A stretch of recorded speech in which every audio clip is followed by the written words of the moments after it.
I was working 12-hour overnights in a nursing home. I was on the general unit that night and a resident was close to death. I got a report when I arrived at 6 p.m. from the day nurse who told me that Mary's circling the drain. She'll go for you tonight. Obvious name change for patient privacy. She also told me that Mary suddenly had family showing up now that she was dying. Unfortunately, this is very common. Residents lived with us for years and we would never see a single family member until they were dying. Our residents were all private paying folks that could afford like $8,000 to $10,000 a month for high-end nursing home care. The rooms looked like Hilton suites. When somebody was close to death, family members would crawl out of the woodwork to prove how much they loved Grandma and all of her jewelry. Mary lived with us for 4 years and I honestly didn't even know she had family. Her attorney visited regularly, but he was paid to oversee her care. I went to meet the family. There was a son and a grandson sitting in the room and a little great-granddaughter that was about 7 or 8 years old sitting on the floor outside the room in the hallway. The adults sat in Mary's room sleeping or playing on laptops and let the little girl run all over the unit without any supervision. It was a long night. The little girl was not afraid of the elderly residents at all.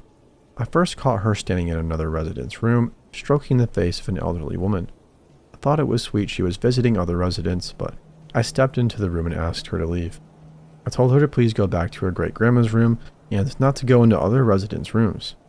She smiled prettily and said, "I like the way her skin feels," as she left the room. Okay, so the kid is a little creepy. She goes back to Mary's room and I go about my duties. I haven't seen the kid for a while and it's pretty late, so I assume they took her home. About 1 a.m., I come out of the medication room and I see this kid standing in the hallway all by herself. She is staring into another resident's room but not going in. I walk down the hall to send her back to her great-grandma's room again. This time I am really annoyed that her family is letting her run around at 1 a.m. at her age all by herself in a nursing home. As I walk up to her, before I can say anything, she smiles at me and asks, "Do you like to touch them?" Completely forgetting what I wanted to say, I just stare at her and say, "What?" She looks into the resident's room she was standing outside of and says, "The old people. Do you like touching them? Like when they're dead, I mean." I don't even know what to say to this. It's dark and this kid is very creepy. She is way too articulate for how old she looks as well. When I don't reply, she asks, "Does their skin feel any different when they're dead?" Not knowing what to say to a smiling kid who asks if I like touching dead bodies, I just tell her to go back to her great-grandma's room. She glares at me and looks angrier than I thought a kid could look, but she walks back to her great-grandma's room. Mary died at about 4 a.m. I did not see the little kid again, but I was afraid that I would see her in there rubbing Mary's skin. The son and grandson left before the funeral home arrived to take the body, but I didn't see the little girl leave with them. I assumed that they took her home after we had our enlightening chat about how dead people feel. It gave me the creeps that I never saw her leave. I kept looking over my shoulder the rest of the night for that damn kid. The next morning, I told the day shift nurse, the same one from the day before, about how creepy the little kid was. She told me, "I'm glad she wasn't here on my shift. I just had the son and grandson." She swore that the little girl was not there on her shift. I guess she must have arrived after my shift started. It was as I drove home that I realized that I had not seen anyone else interact with the kid all night except for me. I never saw anyone talk to her and I never actually walked her into Mary's room.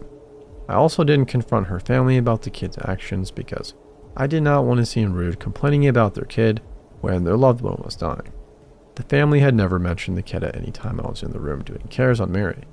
Even the resident she was touching at the start of my shift never woke up as she stroked her cheek. Needless to say, I didn't sleep well that night.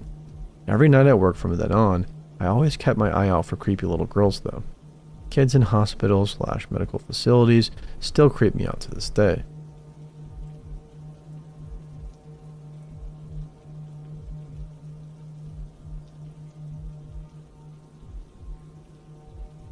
In 2011, I was apartment hunting and found this one place that seemed perfect.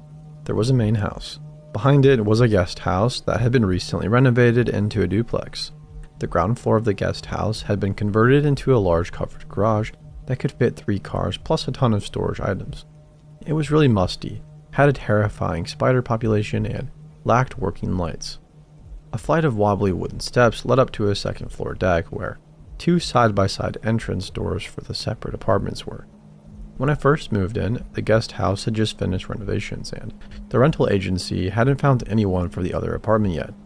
I enjoyed the peace and quiet, which was perfect for studying.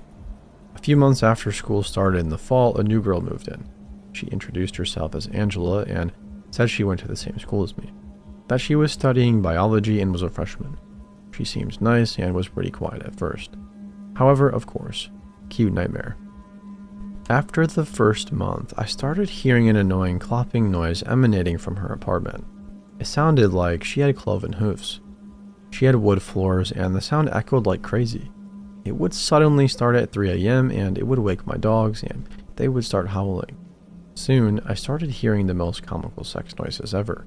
It sounded like the cheesiest, loudest porn in existence, with never-ending fake orgasms. This went on every day, multiple times a day. At first I thought, good for her. After the third day though, I was very tired of it. Bye-bye perfect study environment.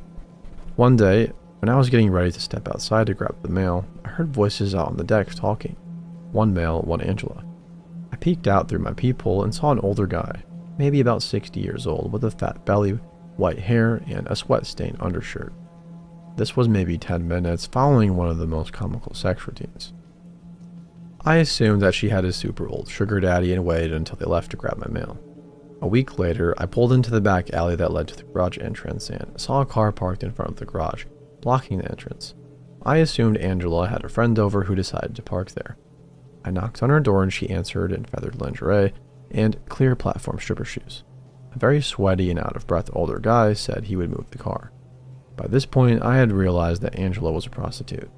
I excitedly texted my friends the news and we laughed about it. The next night, it was really dark out. I had gone to the grocery store and pulled into the back alley. The floodlight was out and it was unnervingly dark. I always hate pulling into the garage because it's insanely creepy, especially when it's this dark out. However, I opened up the door, slid my car in, and then get out to unload. A dark shadow stood at the garage entrance next to my trunk. Hello? I almost peed my pants, though I liked my guest house.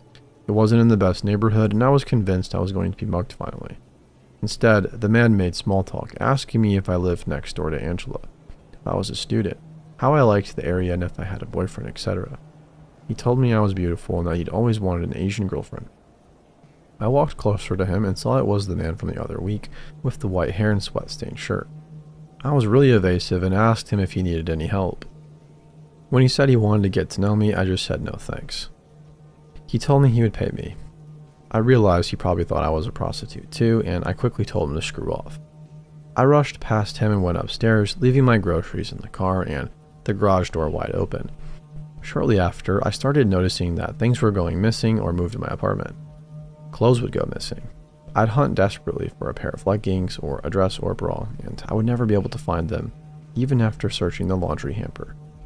Stuff like mail or books would be moved from one room to another.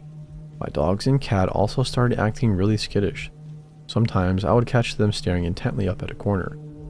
One night I woke up at around 3 a.m. to hear really serious scratching noises coming from the living room. It sounded like a large animal with big claws was digging away at something.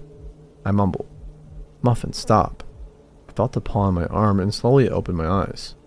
Muffin was on the bed with me, looking at me nervously. "Okay, huh?" I sat up and looked around. My other dog and my cat were both sleeping soundly on my bed too. So, what was in the living room making scratching noises? I also noticed that my bedroom door, which I had shut when I had gone to sleep, was now wide open. Nope. I have never been one to believe in the supernatural, but I was pretty convinced based on the signs that there was a ghost living in my apartment. Maybe this guest house used to be slave quarters. I put in headphones to drown out the noise and stayed up all night doing paranormal research on my laptop. I never once got out of bed to check out the living room. I was way too terrified. The next day, I crated my dogs and cats and went to school. When I got home, I noticed a wall next to the front door had some really deep scratches. The drywall and paint were ruined. These hadn't been there the previous day, and my pets were crated while I was gone, so I couldn't figure out where these had come from. Must be the ghosts, I thought. The landlord had told me previously that there were paint cans in the garage, so I figured I would try to hide the ghost mess with some paint. I went down in the garage. Right in front of my parking spot inside the garage, is this weird little workspace that somebody had constructed before I moved in. I never looked inside, but it was maybe 6 by 4 and had walls made of particle board. I didn't see any cans of paint on the garage floor, so I figured this was a storage room for stuff like that. I opened the makeshift door to the workspace. First, I saw shelves with paint cans. Great. Then I looked down and saw a blanket, pillows, a flashlight, a giant plastic canister of cheese balls, a big screwdriver, and a Velcro wallet. There was also a set of weird pull-down stairs at the top of the workspace, attached to the garage ceiling, like the kind you use with an attic. I picked up the wallet and looked inside. Bam. Photo ID of that creepy sweat-stained shirt guy. I immediately fled the garage and went into my apartment to call the cops and report that a homeless guy had apparently moved into my garage. The cops came to investigate. First, they found that the pull-down stairs led up to a door in the ceiling that resembled the ceiling tile. When you lifted and moved the ceiling tile aside, you were in my unused utility closet in my apartment. The cops asked if I ever noticed anything strange in my apartment, and I told them about the missing and moved around stuff. Apparently, the screwdriver found in the workspace had flecks of paint and drywall on it. I don't know why somebody would just sit in my living room and scratch at the wall with a screwdriver in the middle of the night, but I am so glad I never left my bedroom to look at the ghost now. The cops never found my missing clothes, though. The cops also never found or caught the guy. I tried to confront Angela about the weirdos she was bringing to our building and how one had been living in the garage and breaking into my apartment, but she mysteriously disappeared. No more comical sex noises or clopping. Mail piled up in her box. Then randomly a month later, a new guy was living there. Weirded out, I called the landlord, who said the new guy was a tenant and wouldn't give me information on what happened to Angela. Very creepy.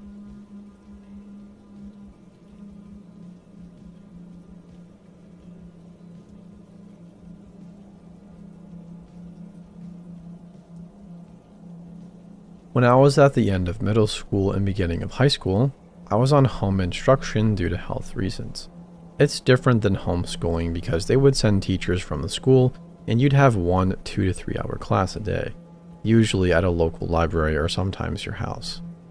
Because I wasn't in a proper school, I was pretty lonely and spent my time trying to make friends and socialize online. One of the websites that I met a lot of people on was Quizilla. RIP, by the way.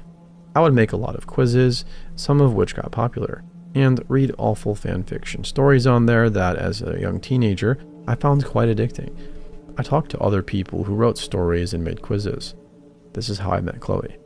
Chloe was around my age, if not a year or so older, and eventually we left the Quizilla PM system and started talking on AIM. She always used her father's AIM account, saying she had overprotective parents. She lived in New Jersey and I was 1 state away in New York. After talking with Chloe for a bit, one day she says she wants to introduce me to a friend of hers. They know each other in real life and she thought we would get along well since we all liked the same stuff, and that he was slightly older, 16, and his name was Matt. Matt and I instantly became friends. We talked for hours and hours every day and stayed up until very late at night talking to each other. If I wasn't in class, I was pretty much talking to him. I still talked to Chloe at first, but eventually we drifted apart, but Matt and I were growing a lot closer. For my birthday, he wanted to get me a gift, so I gave him my P.O. box. My parents didn't know I was talking to online people at the time, and I wanted to keep it that way so I wouldn't lose a lot of my friends. Technically, it was my dad's P.O. box, but he is less snoopy, and I made some kind of excuse about it being a friend who moved. I knew I couldn't have anything come to my house because my mom would be very suspicious and would not believe that. One day after many months of talking, Matt told me he liked me. I didn't return his feelings, but said I hoped we could still be friends. He was upset but took the rejection well, or so I thought, and our friendship continued.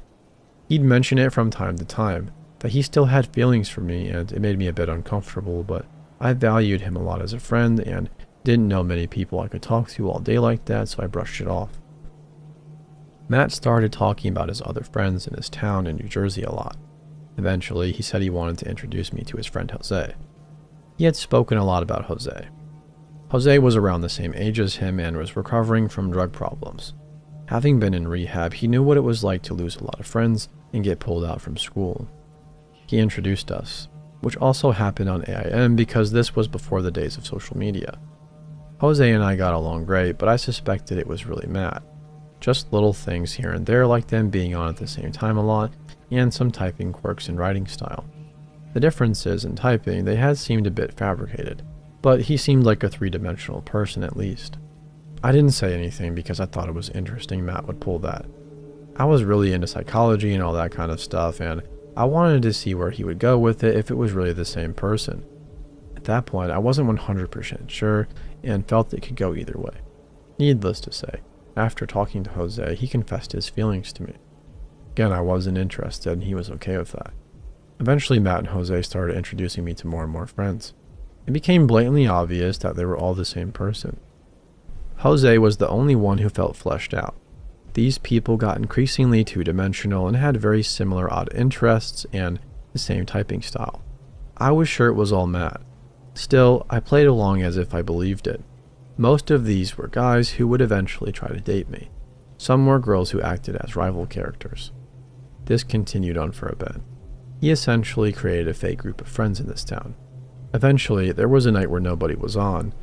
Another thing that had tipped me off to the fact, these were all the same person at the beginning. They were on versus off at similar times. I ended up finding this IRC chat room. I really loved it and met a few cool real people. I started going on the chat more and more often and made friends there. This chat consumed the most of my time. I would also have AIM open and talk to Matt there, but my responses were growing slower. I was much more interested in the real people on the chat than the fake ones Matt created. I told Matt I was slow to respond because my computer was lagging. Some nights I didn't sign on AIM at all because I was talking to people in the chat instead. Matt didn't like this. When we did talk, it was increasingly filled with tension. When I said my computer was lagging, he said, "It's lagging because of that damn chat." He would snap at me about talking to other people on the chat and becoming closer to them whenever we did talk. I was getting fed up, especially since I really liked my new chat friends. One day, I signed on to AIM and got an angry message from him. Deciding it was the last straw, I wanted him to go away. I told him I didn't want to be friends anymore. He tried to protest, so I told him everything that I knew, all the people were fake, and I was just playing along with it. I just wanted to end things once and for all. He was angry. He denied that the people were fake, but instead questioned me. Were the things I said about myself and my life a lie too? It got scary at the end, telling me how much I would regret this. But nothing happened for a while and I disappeared. There was a forum I used to go on a lot at this time, and eventually a new user joined. This was common because it was pretty active, but this user had a quote from a movie I loved dealing with betrayal as his signature. Matt and I talked about this film a lot. This user kept trying to be friendly to me and message me. In the PM system, I told him that I knew it was Matt and he got angry. He threatened to kill me in a detailed, brutal manner. I still to this day have no idea how he found me on the forum. I never told him about it, didn't know personal information, and my username was different from anything he knew. I had gotten a new email after this because I didn't want to be contacted by him. He started emailing me, sending me pictures of places near my house, including my house. He did not know my address and only a PO box that is a few towns away, and places I went to a lot and never told him about. The emails were very creepy. I didn't tell my parents because I didn't want to be banned from talking to people online, which, looking back, was very stupid. I was scared. I had a cell phone by this point and I never gave him the number, but he started calling me on it and leaving messages saying the same kind of things. How I should just take him back in my life because then he wouldn't have to do this to me. How he'd change my mind eventually, and if I did anything to make him angry, like grow close to other people. Threats. They were incredibly vivid and detailed. I have no idea how he found the new email or my phone and many of my accounts. I made a friend online who was a 4chan type wannabe hacker. After months of this, I asked him for advice and he said he would scare him away. I have no idea what he did and he wouldn't tell and be coy to avoid the question, but things de-escalated a lot after this. Matt had disappeared. Thought it would be the end. But every couple of months, even up to when I was in college, I'd meet someone through some site I was going on and know right away that it was him. He always had the same MO and never got better. When he knew that I was always on to him, instead he tried to become friends with my friends, I guess, to find out information about me. I had to warn friends for years later, both online and offline friends, about him just in case. At this point, I had wondered if even Chloe and Matt were the same person. One day though, it stopped. I figured he grew bored. and it lasted for many years by that point though, so I was shocked but didn't complain. I always thought he would come back, but he never did. I ended up looking him and Chloe up on Facebook when this all felt distant to me, just to see if anything would come up. I found him. He was engaged to another girl.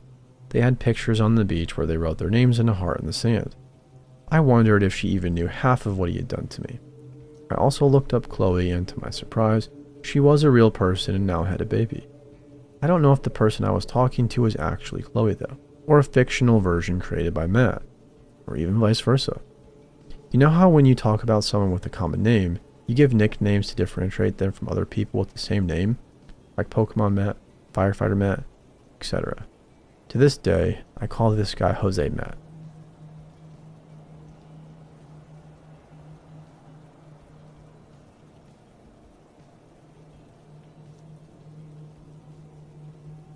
This happened when I was 10 years old.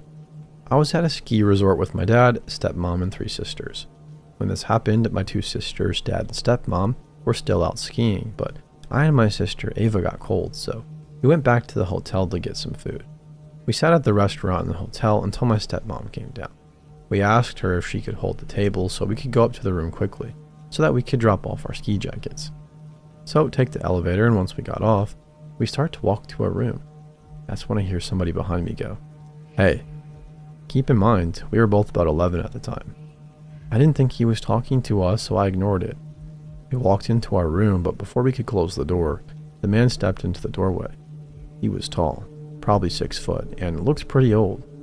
And he was wearing the hotel staff uniform, but without the logos. The thing that raised a big red flag for me was that he was wearing black surgical gloves. He says, "Hey, I was talking to you." We spin around, caught off guard. Ava says, "Us," he goes. "Yeah, you. I was wondering if you could grab a pitcher for me and come into my room to pour some water for me. Our parents always told us to never trust strangers, and we already got a bad vibe from him, so we politely declined." His tone then got a bit annoyed, and he said, "It will just take a second. Can you please just pour me some water in my room?" At this point, we already knew this wasn't right, so we said no again. This conversation went back and forth for probably 3 minutes until he tried to walk into our room. Our instincts kicked in at this point, and I ran toward the door and said, "Sir, we are good," and I slammed the door on him.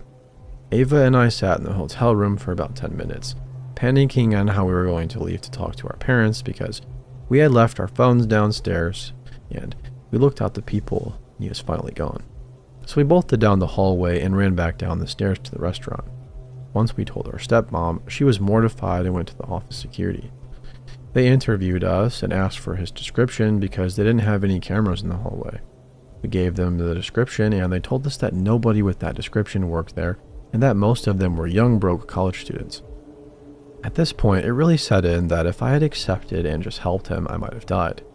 So everybody, teach your kids stranger danger, and creepy hotel guy, let's not meet again.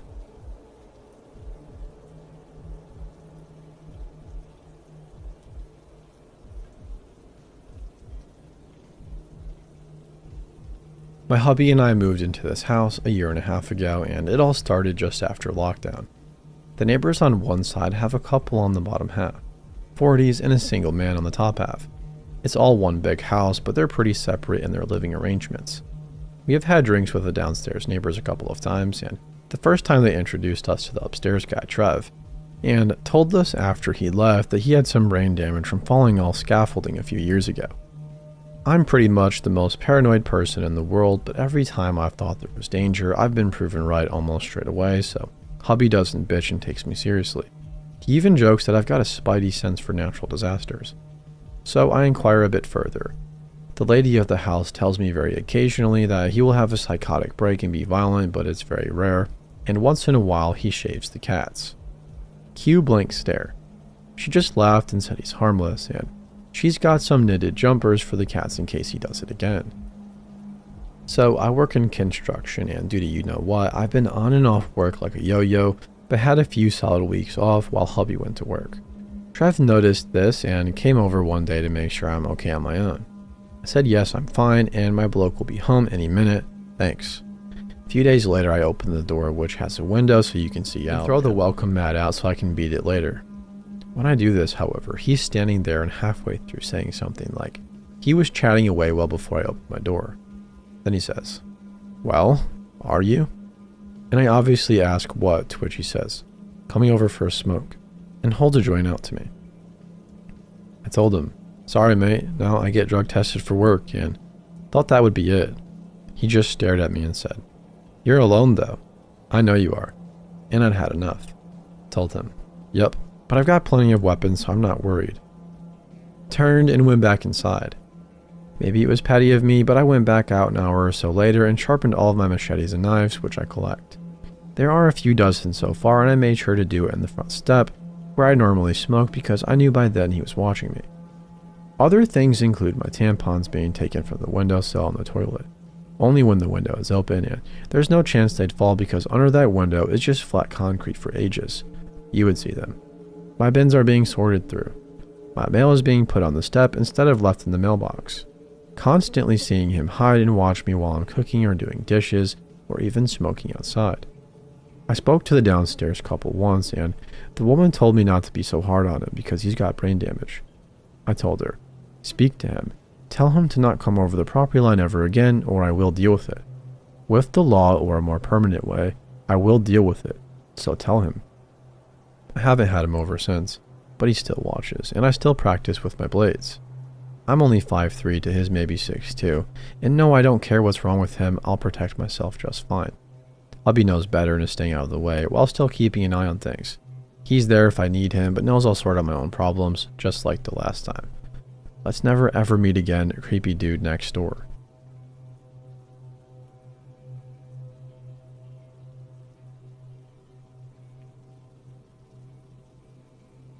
So, this is my mom's story, not mine, but I felt the need to share this as a way to maybe help somebody who ever maybe have something like this happen. My mom was at Sam's Club all alone, shopping for groceries like most do on a Sunday when this man starts to follow her. She described this man as pretty obviously not all there, wearing typical gang clothing or clothes people wear in prison. Shorts, a long shirt, and high socks. That's what they look like where we live at least. The man also had a tattoo on his eye, a spade like on a deck of cards. I just want to say very quickly that my mom is very small, 4'11" at most, and she is pretty innocent looking. She is one of those ladies who like to wear all pink and wear pigtails, just for reference of how different these two people are in the situation at hand. So my mom starts to get pretty anxious as this man starts to follow her through the store, getting closer and closer as time goes by, eventually seeming to get so close that they could be shopping together. She tried to make eye contact with a worker to try and get help, but the worker didn't see her and kept working. She also tried to tell the man following her that she has a husband and she wasn't interested in hanging out with him, but that didn't stop him from making comments about it. Eventually, another worker comes up and my mom makes eye contact with her and mouths, "Help me," to her. The lady quickly acts and tries to get the man to move away from my mom without showing my mom is scared. He wouldn't move, saying my mom and he are good friends shopping together. My mom said she almost lost her cool right then, scared out of her mind. Then the lady asked my mom to come with her for her refund items, and they walked with her. The man continued to follow them, but the worker took my mom into a back room, and she had two other workers come and get the man following my mom out of the store. They had a very large man follow my mom around the store and make sure she was safe the rest of the time she shopped. Apparently, the man following my mom had been following somebody else, and they had gotten away and saw him start to follow my mom, so let the worker know. My mom's husband came and picked her up just in case he was still around the area. But to the man who followed my mom, let's not meet, and please don't meet my mom again.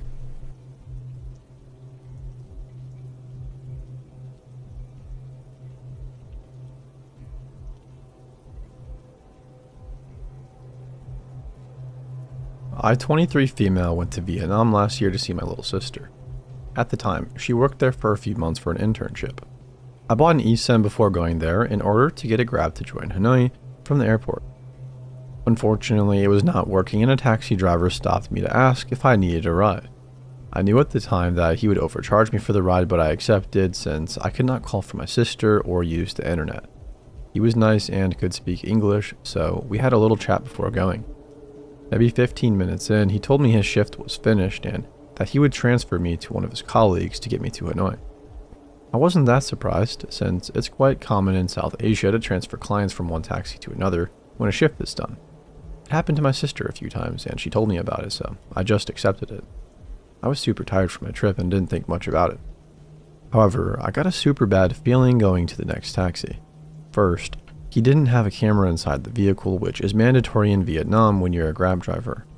Second, I asked multiple times if he needed the address, and he never answered. I asked in English first, and then used Google Translate to tell him in Vietnamese twice. He was driving faster as I asked, still not answering. I panicked, started speaking loudly, and tried to open the doors. They were obviously locked since he was driving. Plus, we were on the highway already. I took my real SIM and put it in my phone to call my sister. I just thought to myself, screw it if I pay a lot. She answered right away, and I tried to tell her the most I could. She was with her Vietnamese colleague, and she had the wonderful idea to speak Vietnamese to me on the phone. She said loudly that I was smart for noting down the license plate number, that we're never sure, but she was sure it was going to be alright. To be fair, I didn't write down his license plate, but her lie was very clever. The guy reacted for the first time. He asked me what was the exact address in Vietnamese, because he didn't know where he should go after arriving in Hanoi. My sister's colleague answered for me. Note that I didn't understand anything at the time it happened, since I don't speak Vietnamese. That colleague explained that to me the next day. He seemed stressed out from this very moment and was tapping on the steering wheel. Eventually, he got me to the address after 30 minutes, without speaking to me but looking at me through his interior mirror. He literally ejected my luggage from his trunk. He took the money, and he obviously overcharged, but I was just glad to be alive and left very fast. I did not even have time to actually note down his license plate. I still had a wonderful trip in Vietnam, but to this taxi driver there, that's not me.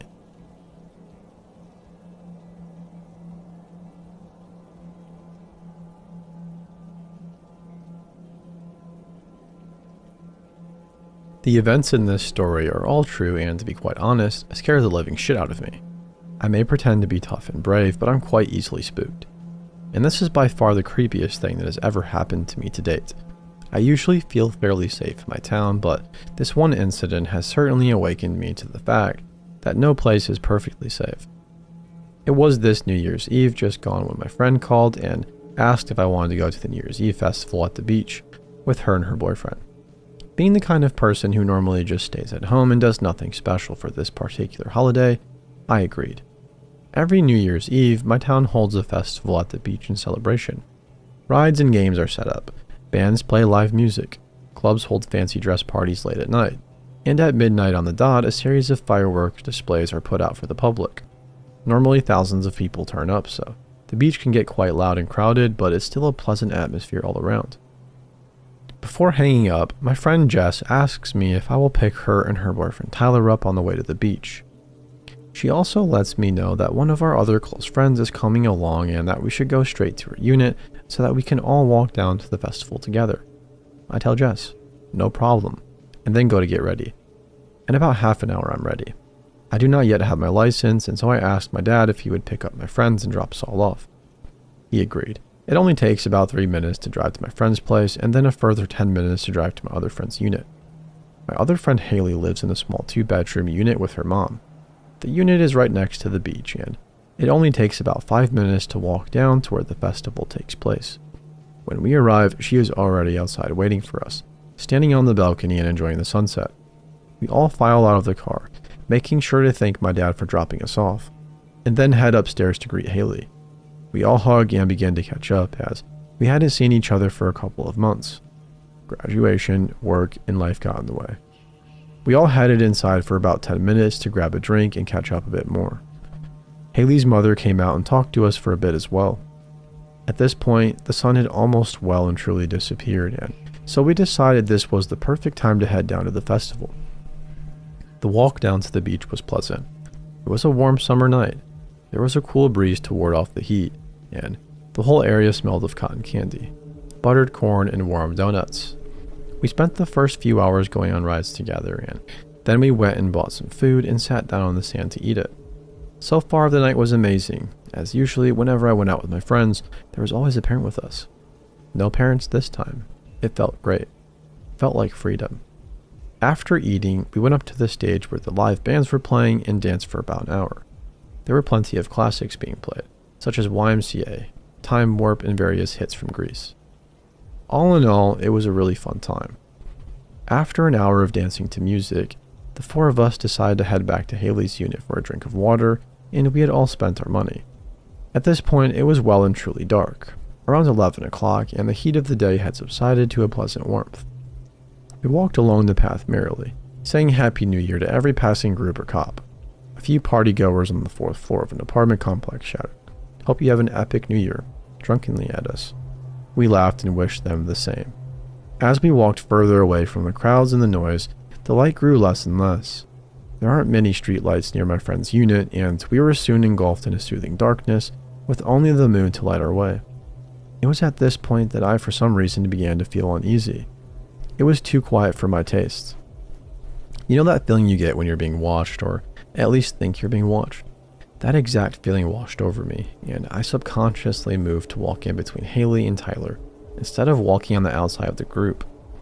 I shrugged off the feeling after that, attributing it to the fact that perhaps my ears were just used to the loud noises of the festival. They were, after all, ringing a bit. We ran into another group of people we knew from school along the way, and feeling was completely forgotten. I had missed these people after graduation and immediately struck up friendly, lighthearted conversation. We parted ways as we made it to Haley's unit block and climbed the stairs to her unit. Haley's mom and the mom's boyfriend greeted us upon our arrival, and we all got a drink of water from the refrigerator before relaxing together on the couch. We were all a tad worn out at this point, and the fireworks weren't for another hour, so we decided to chill out the unit and head down to the beach at around 11:45. We all joked around and had a snack, and then Haley asked if she can sleep over at my place. I ring my folks and check if it's okay with them, and they give me the okay. My parents love having Haley over. She's a very well-mannered person and likes to help out where she can. At 11:45, we all leave the unit and begin heading down to the beach.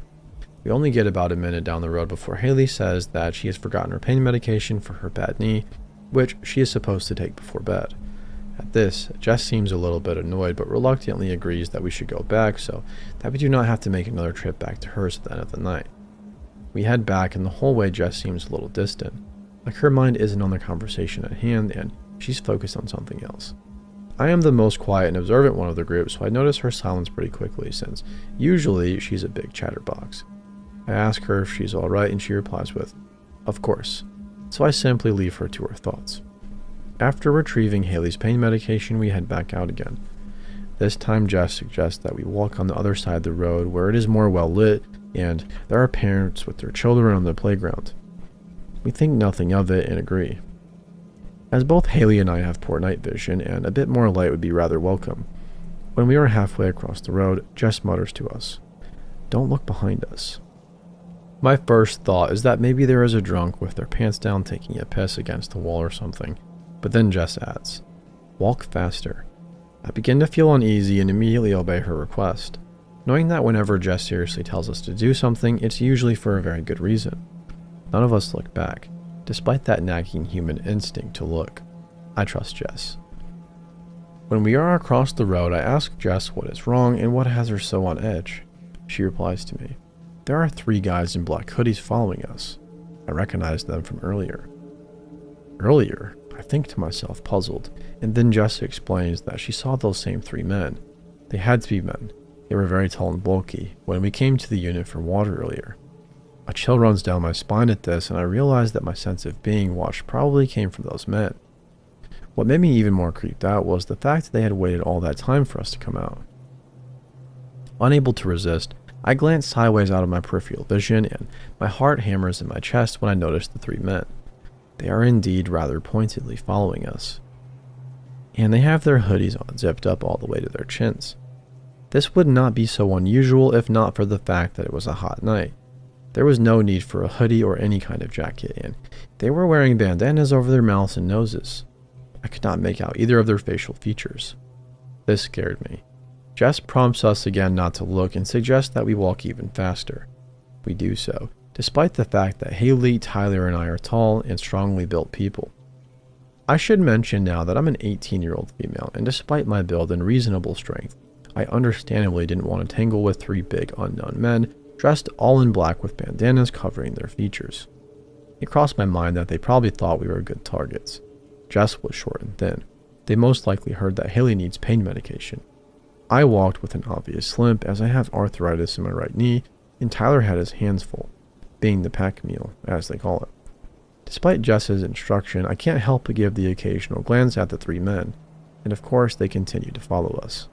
They had even increased their pace to nearly match ours and kept looking over at us.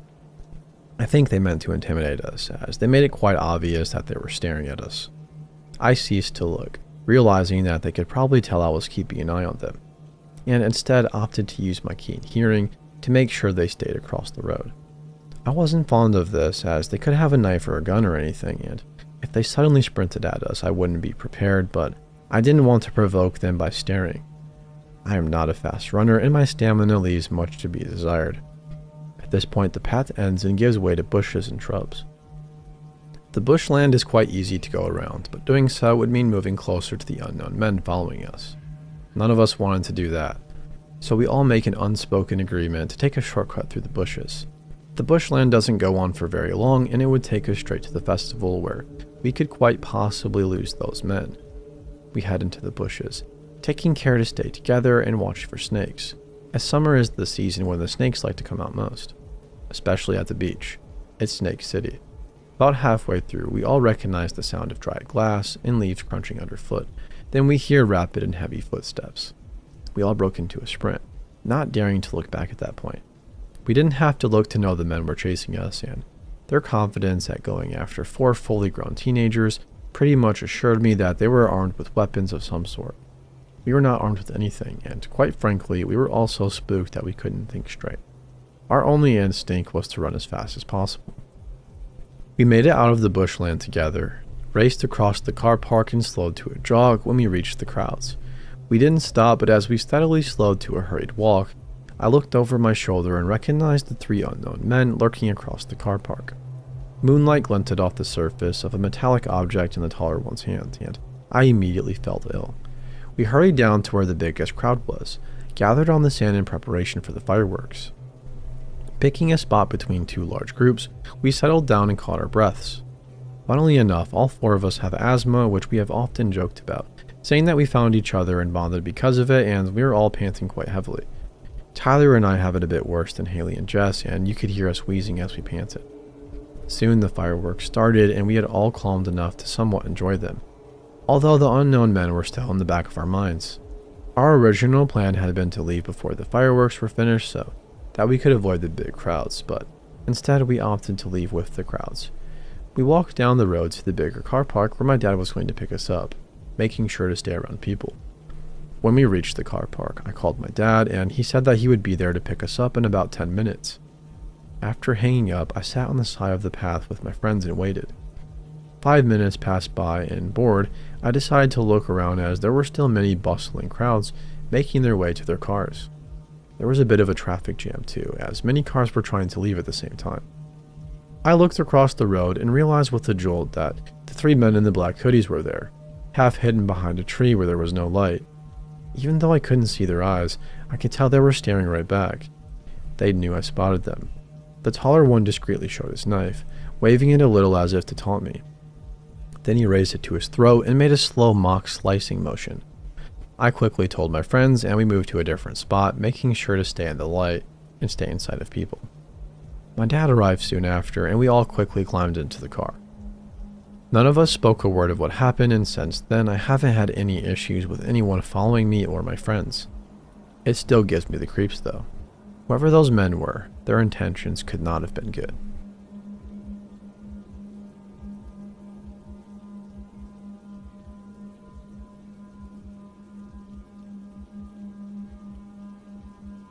Four years ago, when I was 17, female, my best friend Hannah, also 17, came over to my house for the weekend. I believe it was that Saturday night when it happened. We stayed up late, ate some junk food, watched movies, etc. It was around 1 a.m. when I decided to take a shower and head to bed. After our horror movie marathon, I was pretty paranoid, so I asked Hannah to sit in the bathroom with me while I showered, so She did just that.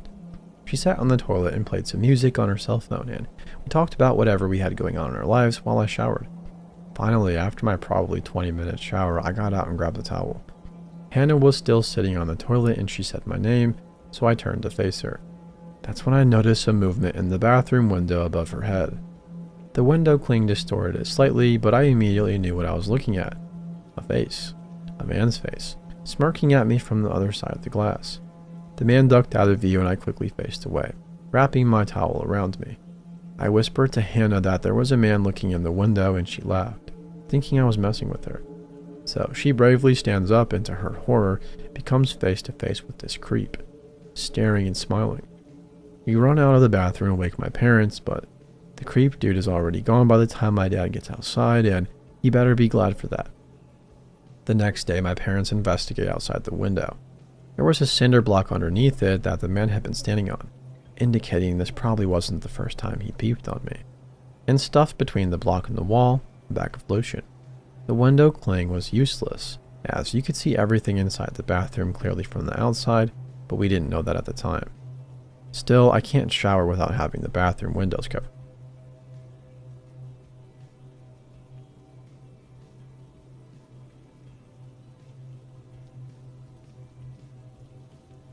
In high school, I had to write a paper that summarized my life story starting from birth. I reflected on my earliest memories, and when I remembered this, I had to sit down. My heart pounded as I realized what actually happened and what my 4-year-old self couldn't understand.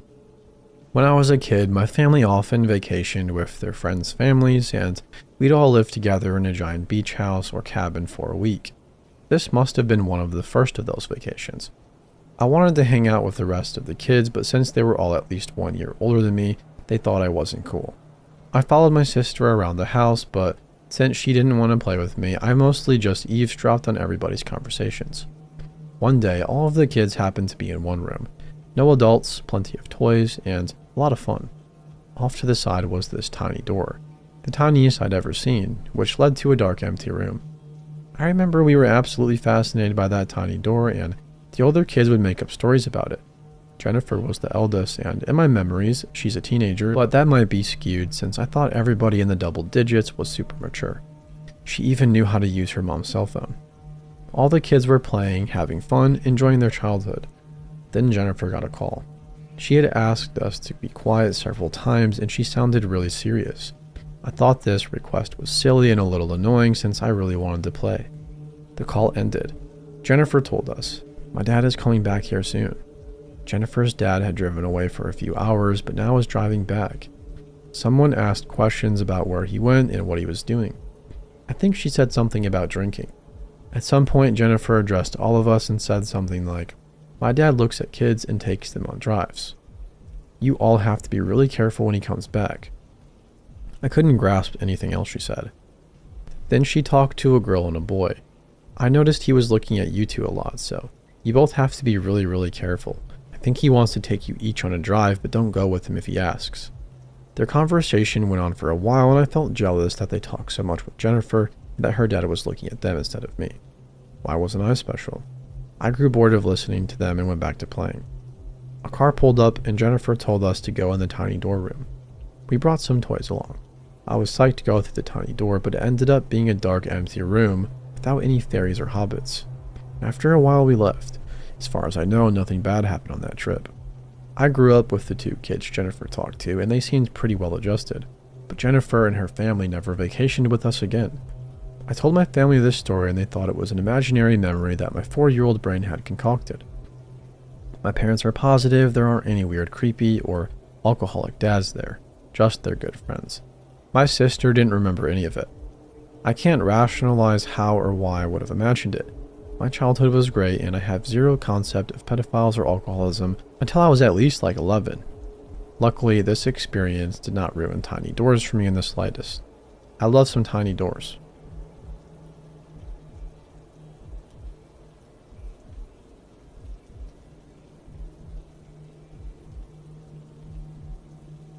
This was back in January of 2018. It took me a few years and a little therapy to be able to talk about it. I'm okay now and I thought I would share. It's a little long, but buckle up. I was part of a study abroad program in Bangkok, which was awesome for the record. Not long after being there, my fellow students and I went out for a night on the town. After a night of drinking and running amok in Bangkok, we somehow end up in a back alley illegal strip club area. Here is where I think it's important to mention that I am a female, and I was the only female in the group that night. I saw things that I'll never unsee in the 15 minutes we were there, and it honestly keeps me up at night once in a while. Let's just say that it was pretty obvious the women did not want to be there. Very quickly, I also didn't want to be there. After about 5 minutes into this really misguided decision, I realized that two guys from my group are talking to a guy in a red polo shirt. Oh man, there are many guys in red polo shirts scattered throughout the room, and none of them look very pleasant. One of my buddies, let's call him M, comes back over to me laughing, points back at the red shirt and says, "Hey, he's trying to get me to sell you to him for $10 American, but I keep telling him you're worth more. $10 is the highest he says he'll go." I have never noped out of a situation so fast in my entire life, and everybody went with me. I am an experienced traveler, so I did take the opportunity to use this as a learning experience for M, as to how quickly these situations can go south, and how important it is to be on guard in a foreign country. I'm thinking he learned his lesson. We all got out safe, no harm, no foul. I admit that I became a little bit more withdrawn from the group. Everybody went out partying every night. I went to school, occasionally ate out, did some daytime shopping at the markets, or hung out in a high-end spa near the hotel. For like 20 to 50 American dollars, you can get pampered like a queen, and a broke college kid took advantage. Two other girls joined me on my adventures, and we had a great time overall. Before we were scheduled to return back to the States, my other classmates, it was really all M, finally convinced me to go out for a night on the town with them to some strip. People were eating scorpions on a stick. Some dumb girl from Australia who had joined our group took a hit of some gas they were selling on the street and threw up everywhere. People were packed in elbow to elbow, and there was a lot of rave-style lights and music. Sensory overload. I figured that I'm with a group of 20 people from the US and Australia. If there was a time to drink and party in a foreign country, this is going to be it. So the drinking started, and the party began. With drinking eventually comes the need for a restroom, so I told M I was going to find one and I'd be right back. M chose the moment to be a diva, start hammering back drinks, and demanded everyone's attention. I might have gone about 10 minutes tops. I come back and everyone is gone. I got the story later that the Aussies left and the rest of my group had to chase down M when he ran off in a drunken display for attention. So I walk over to the entrance of the strip where we were dropped off and sit on a picnic table near all the cabs to wait for my group. 2.5 hours go by. It's almost 1 a.m., the street is still packed, and I have seen no one from my group. I'm starting to get a little bit concerned because I have no idea where we are really. The others have been coming to this strip every night, and it was my first time. Screw it. Okay. Experienced traveler. I don't even have the address to the hotel written down in English or in Thai even, and I don't even speak Thai. Luckily, I haven't had a drink in like 2.5 hours, so I am pretty stone cold sober at this point. I've also been here long enough to know that taking a tuk-tuk, open wheelie cab thing, is much cheaper than taking an actual cab, but not long enough to realize that taking a tuk-tuk at 1 a.m. alone as a female is a horrible idea. I showed the driver my room key. The naive child I was. We negotiate a price and I hop in, but he goes in the opposite direction from where our cab came in from to drop us off initially, and we took a highway to get there, but my tuk-tuk driver is on all residential streets. Then he hits an alley. Okay, I am on red alert right now. He stops. I am poised, ready to strike should I need to, and next to me on my left, a garage door rolls up. One of those ratty pull-up/pull down by hand ones, and a group of men come out, one of whom is holding a blue purse. I stuck around just long enough to watch him start walking over and unzip said purse as he moved, and I bolted. I barely shook off the tuk-tuk driver, just kept putting one foot in front of the other, crying because I couldn't breathe and thinking to myself, I might die because I couldn't be bothered to go to a gym. I ran until I saw it. The familiarity of home, a 7-Eleven in the middle of this Thai neighborhood. I'm hysterical as I come through that door like the Kool-Aid man himself. The cashier starts yelling at me to get out in Thai, and I'm yelling in English that my tuk-tuk driver tried to sell me and I'm not going anywhere. We went at it for a minute or two of me begging him to help me, and this little tiny 4-foot elderly Thai woman comes up to me with an equally tiny grocery cart full of 2-liter bottles of Pepsi. She takes my hand and my room key. She never says a word to me. Not a single word. She leads me outside, hails a cab, has a solid 60-second conversation with the driver, and pushes me into the back seat.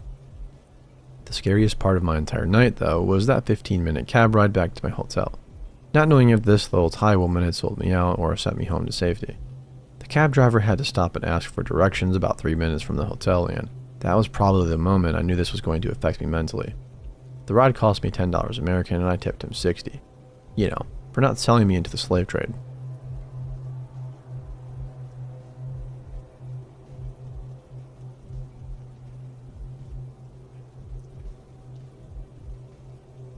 I was at the gas station and went up to the register to buy some gas and some drinks as I was going on a small road trip. I got there and there was a large balding man with a ginger beard with the name tag Guy. I smiled at him and was polite since I work customer service and try to be nice to everyone because you'll never know what kind of day said person might be having. Guy smiled at me and asked if we've met before. I've never seen him in my life, and I made a joke saying, "I just have one of those faces," and laughed it off. I had alarm bells ringing in my head because of his tone. I had a deep sinking feeling in my gut as he took his time checking me out. Guy kept talking to me, saying I looked great today and he guessed my dead name. But I haven't told anyone my dead name in years, as I am non-binary and hate people knowing. I tried my best and keep that name a secret. Plus, I was paying with cash, so I couldn't think of a way that he would know. I smiled more to brush it off, trying to imply that wasn't my actual name, saying, "No, I go by Royal." He frowned and scratched his beard, and I could have sworn I saw bloody dandruff or something like that come down onto the counter. I took my change and went out to my car, filling it up as quickly as I could. I pulled out my phone with the intent to let others know my location and just to tell my friends and my mom. Feeling hot breath in my neck and someone's body pressed up against my back, I spun around and there was Guy. The most worst smell hit my nose as I looked down at me. I'm 5'6", and my best guess is he was about 6 foot.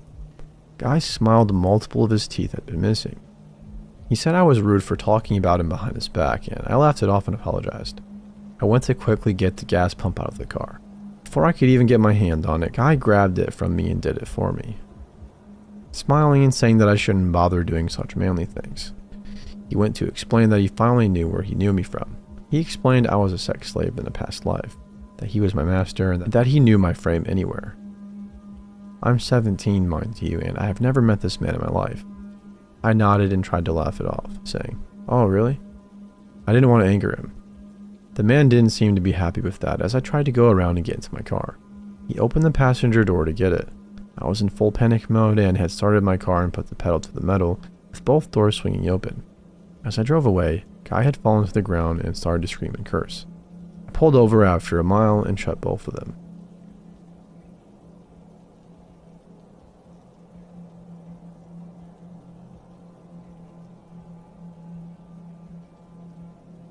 This happened a few years ago when I was around 20 or so.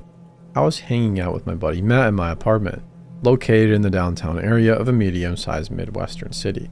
We were drinking whiskey, watching comedies, playing tunes, etc. He mentions that he has a close friend named Emily who used to live in my apartment building with her mom. She now lives across the street from me, and he thought it would be a swell idea if we met because apparently we are very similar and I was single and ready to mingle at that point in my life. He rings her cell and tells her to come by my place. She arrived at my apartment and I instantly became fond of her. She was hilarious, very pretty, and a musician like me. She was around 30, so about 10 years older than me. My friend Matt was 35. I've always had friends that are much older for some reason. We played songs together and laughed hysterically for hours. Matt decided to go home, leaving us two alone. We chilled for a while longer, ended up making out, and I got all of her contact info before she told me she is going home, that we can meet up soon. Over the next few weeks, we developed a strong relationship and we hang out almost daily. I would throw some pajamas on and walk across the street, and we would get wasted and watch movies. It was cool. After arriving home from my 10-day trip to New York City, things got really weird. The day I returned, she asked if she could come over, so I unpacked my stuff and then told her to stop by. She rings the buzzer, takes the elevator 7 floors up to my apartment, and lets herself in. I was talking nonstop about all the awesome things I did, and the people I met in New York City, and I could immediately tell she didn't want to hear any of it. She would change the subject every time I brought it up, and eventually she said, "Can you stop talking about New York? I really don't care." I was surprised to hear her speak like this. The Emily I had been getting to know was not like this. She was caring and passionate and an amazing person. At least I thought. Fast forward to a few nights later, I had just gotten home from working a 12-hour shift, and I collapsed in bed, ready to pass out for the night. It's about 9 p.m. and I get a text from Emily that says, "Hey, what's up?" I don't feel much like replying at that moment. I am too exhausted, and our last hangout was too weird for me to comprehend, so I am still trying to decide how to deal with that. I plug my phone in to charge, turn the lights off, and fall asleep effortlessly. All of a sudden, I wake up to somebody pounding on my door and screaming at the top of their lungs. "Open the door. Let me in now." My entire apartment reeks like cigarette smoke. I grab my phone from beside my bed, my heart beating a million miles per hour. 27 missed phone calls, a bunch of text messages, all from Emily. I scan through the text while she's still at the door screaming, trying to break my door down. The most recent text from her is a long one claiming I'm a piece of shit for not responding to her text earlier and that she's coming over to beat the heck out of me for not doing so. She had a key to the building still from when she used to live there. I get out of bed nearly having a panic attack and try to decide what my next move should be. Should I open the door and calm her? Should I call the police? Should I just ignore her? I decide to open the door. She begins wailing at me, swinging her arms trying to hit me. She was smoking a cigarette, and there were about 3 cigarette butts on the ground next to her. Smoking indoors was prohibited in my apartment building, mind you. She was very obviously on some sort of drug. She kept screaming at me, telling me how awful I am for not responding to her last message, slurring her speech and losing her balance. I was somehow able to calm her down, and I took her to the roof of the apartment building, which had a pretty nice little enclosed picnic table area. We sat beside one another, and she was quiet now finally. She kept asking me how I could be such an asshole and that I needed to explain myself. The look in her eyes was pure evil as she spoke to me in a calm demeanor now. I said to her, "Emily, I don't ever want to speak to you again after night. This whole scenario is absolutely insane. You need help. Let me walk you home." I take her home and return to my apartment to attempt sleeping, at which I do not succeed. A couple of days later, I return home from work and there is an envelope taped to my door. I open it and it's a handwritten letter from Emily apologizing and saying that I'm a beautiful human who doesn't deserve an evil person like her in their life. There was a literal candy bar attached to the envelope, one that I had never even heard of that she always told me I needed to try. Never spoke to her again. From what Matt tells me, which by the way, he always knew she was a problematic person, she is even a heavy user of crack now and is working as a food runner in a restaurant nearby.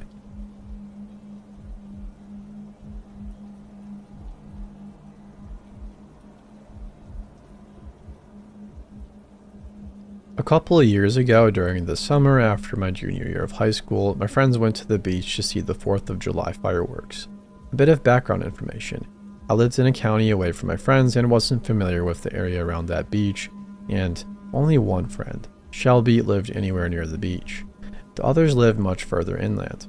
None of us could drive, so we walked several miles to the town beach from Shelby's house before the fireworks, and were making our way back in the late evening around 10 o'clock. There's a certain distance from the beach where the crowd from the fireworks always disperses as they make their way down the side streets, at around the point where the major shops in the town are.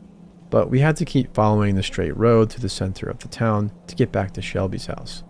The streets are always mostly empty at that point, with only a few stragglers and the occasional cop at a very busy intersection. There were 4 of us, Shelby, Amber, Hannah, and myself, walking in rows of 2 with our arms linked together. We had a pretty good time and were still feeling kind of giddy and goofy. Hannah was my partner and Shelby and Amber were walking behind us. We were on a bit of a stretch of road with no side streets, with a bunch of smaller shops, fast food joints, gas stations, etc., where everything was closed due to the holiday in the late hour. There was a group of a few men, around their late 20s or early 30s, standing on the sidewalk outside an empty gas station. They didn't move to get off the path when they saw us walking around them, which I thought was weird, but it was a holiday and they were obviously drunk, so we stepped slightly into the street to walk around them. One man grabbed Hannah's arm while we were trying to pass by and asked if she had a cigarette on her. None of my friends smoked at the time, so we very honestly said no, and continued to walk once Hannah pulled her arm away. The man was tall and fairly well built, and we were all pretty short, so we were a little startled, but we didn't think much of it as we walked down the street.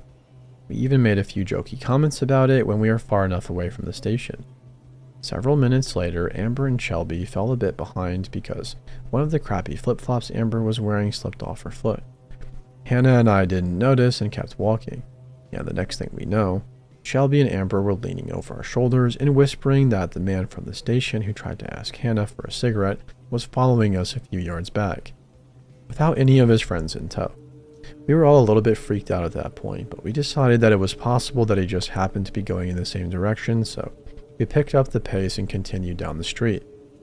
At this point, there were intersections that started appearing every few blocks or so we switched to the other side of the street at one end, kept going. We thought that we probably had nothing to worry about anymore until Amber looked over her shoulder at the next intersection and saw the guy on the same side of the street of us again. We switched once more and he switched with us, but the third time we switched, the man didn't. Instead, he kept walking on the other side of the street. A bit after the intersection, a big commercial truck was parked on our side that blocked the view of most of the street in front of us. Something didn't feel right to me, so I made everyone hang back a few seconds and we stopped a couple of yards away from the truck. Lo and behold, the gas station guy crossed in front of the truck and headed down the side street next to it that was between two shops that were already closed for the evening. Shelby started swearing and we turned around and ran back to the intersection and down the street that intersected the street that we had been walking on. We were only an empty train parking lot away from Shelby's house then, so we kept running full tilt down the street, and all the lot as she explained that the side street he walked into wasn't a real street, just a dead-end alley between two restaurants. Nobody familiar with the area would walk down there on purpose, but it would be the perfect place to go if you wanted to get the jump on someone walking by.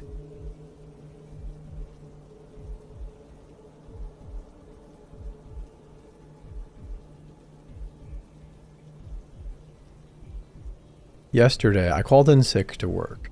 I wanted to stay home and work on a paper for grad school, plus I wasn't feeling up for working on a Friday. In the late afternoon, all of my roommates were out. My fiance and one roommate went out to a bar, and the third had left for work. While working on my paper and surfing the internet, I heard a knock on the door. We live on the 4th floor with no elevator, so when somebody actually comes up, they usually have a good reason. I immediately get up and head towards the front door. About halfway down the hall, I realize it could be my boss or coworker coming to make sure I'm feeling well. They've been to my apartment, and it's like them to visit. With that idea in my head, I decide to peek through the peephole to see if I have to feign illness or not. It's not them. Ever have your head scream, "Don't open the door"? It was one of the first times it ever happened to me. Two white men in their late 20s were standing at my door with a duffel bag. They had been quietly chatting with one another, but I couldn't make out what they were saying exactly. Both had thick Eastern European accents, maybe Russian or Ukrainian. I paused, watching them through the peephole. They seemed friendly enough, but I've seen enough horror movies to know that opening the door or letting them know I'm there is a bad idea. Besides, I was in a pajama set without a bra. I didn't need someone trying to sell me something. I kept watching them as they went to the next door, knocking on that one as well. There are 4 apartments on our floor, so I watched them go to each one. Very slowly, I turned the lock on my door, making sure to keep it quiet. If they were trying to sell me something, I didn't want to insult them by loudly locking the door. They didn't seem to hear me, their quiet chatter never stopping. I think I heard them talk about the Final Four basketball game that was on tonight. One of my neighbors opened the door. I don't know her name, as most of the people on my floor keep to themselves, but I saw her move in a few months ago, and ran into her again when the fire alarms went off at 6 a.m.